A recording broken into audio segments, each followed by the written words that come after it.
Hello everyone, मेरा नाम सुभान है।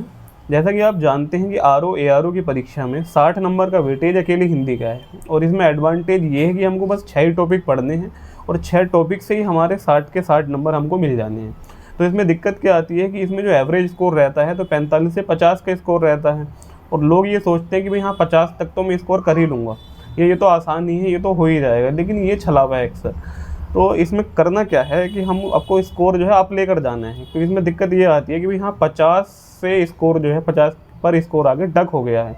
तो इसके ऊपर स्कोर कैसे लेके जाया जाए। तो मैंने क्या किया था कि मेरा जो स्कोर आ रहा था इसमें ऑलमोस्ट ऐसा मान लीजिए कि मतलब 42 45 47 तक मेरा स्कोर आया था काफ़ी मेहनत करने के बाद भी। तो मैंने अपनी गलतियों को जो है एनालाइज़ किया,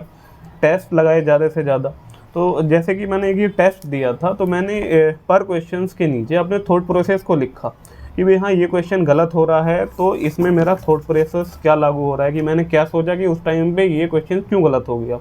तो ये भी चीज़ें थी और दूसरा चीज़ ये थी कि मैंने थोड़ी सी रिसर्चिव स्टडी की कि जैसे भिज्ञ अनभिज्ञ जैसे शब्द हैं, या ऐसा मान लीजिए जैसे कि तत्सम तद्भव में कुछ ऐसे शब्द आते हैं जो कि कुछ अलग होते हैं, जैसे कि जान का यति है, आज का अद्य है, या जैसे कुछ मसालों वाले शब्द हैं,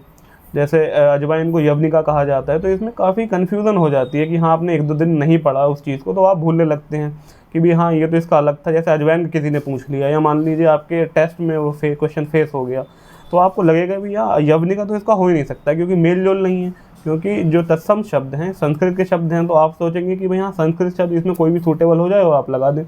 लेकिन अक्सर इसमें ऐसा नहीं होता है। होता क्या है कि हमको एक रिसर्चिव स्टडी करनी पड़ती है और एक पैटर्न के हिसाब से चलना पड़ता है। तो अभी फ़िलहाल मैंने जो टेस्ट लगाए हाल फिलहाल में, तो मेरा स्कोर जो है 54-55 के आसपास आराम से आ रहा है। तो मैंने यही किया था कि इसमें अपने थॉट प्रोसेस को मैंने फॉलो किया सही तरीके से कि भाई यहाँ एक पर्टिकुलर क्वेश्चन जो है गलत हो रहा है तो वो क्यों हो रहा है। और इसमें मेरे साथ दिक्कत ये भी थी कि 2-3 क्वेश्चन ऐसे गलत हो जाते थे जो मुझको आते हुए थे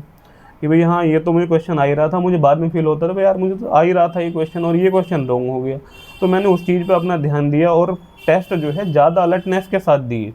कि और क्वेश्चन को ध्यान से पढ़ा। मेरे साथ प्रॉब्लम ये भी थी कि मैं कुछ क्वेश्चन को ध्यान से नहीं पढ़ता था और ऐसे निकल जाता था और गलत क्वेश्चन मार्क आंसर मार्क किया और निकल गया। तो इस चीज़ पे भी हमको ध्यान देना है। अब चुनौती ये है मेरे सामने कि भाई हाँ मेरा 54-55 का स्कोर आ रहा है, तो अब मैं इस स्कोर को 60 या 58 तक कैसे लेके जाऊँ। तो अब मुझे करना क्या पड़ेगा या मेरी आगे क्या रणनीति इसके लिए रहेगी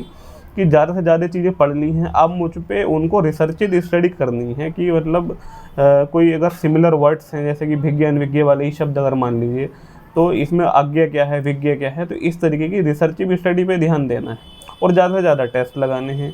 तो बस यही है और इससे हमारा स्कोर अप हो सकता है। तो मैं भी यही रणनीति अपनाऊंगा और आप लोग भी इसको और फॉलो कर सकते हैं।